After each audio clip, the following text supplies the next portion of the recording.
السلام علیکم جی دوستو، آج ہم بات کریں گے نیلسن منڈیلا۔ نیلسن منڈیلا جنوبی افریقہ کے مشہور رہنما، سیاستدان اور انسانی حقوق کے علمبردار تھے۔ وہ 18 جولائی 1918 کو جنوبی افریقہ کے ایک گاؤں مویزو میں پیدا ہوئے۔ ان کا تعلق تیمبو قبیلے سے تھا۔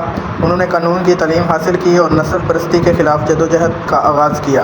جنوبی افریقہ میں اپارتھائڈ نامی نظام کے تحت سیاہ فام لوگوں کے ساتھ شدید امتیاز برتا جاتا تھا۔ منڈیلا نے افریقی نیشنل کانگریس کے پلیٹ فارم سے اس نظام کے خلاف بھرپور تحریک چلائی۔ اس جدوجہد کے دوران انہیں کئی بار گرفتار کیا گیا اور 1964 میں انہیں عمر قید کی سزا سنائی گئی۔ انہوں نے اپنی زندگی کے 27 سال جیل میں گزارے، جن میں زیادہ عرصہ روبن آئی لینڈ کی جیل میں رہا۔ 1990 میں نیلسن منڈیلا کو رہا کیا گیا۔